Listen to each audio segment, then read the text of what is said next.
How to enable or disable Windows PowerShell 2.0 on Windows 10 or 11.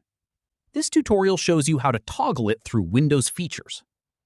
First, open the search bar on your computer. From there, type in Turn Windows Features On or Off. After that, click to open it. At this point, give it a moment while the list of Windows features loads. Following this, scroll down until you find Windows PowerShell 2.0 Engine. From here, if you want to enable it, check the box next to it. At this stage, if you'd rather disable it instead, uncheck the box.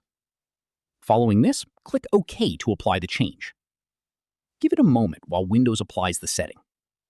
From here, if prompted to restart your computer, click Restart Now to finish applying the change. That's how you enable or disable Windows PowerShell 2.0 on Windows. If this helped, drop a like, subscribe for more tutorials, and hit the bell so you don't miss the next one. Catch you then!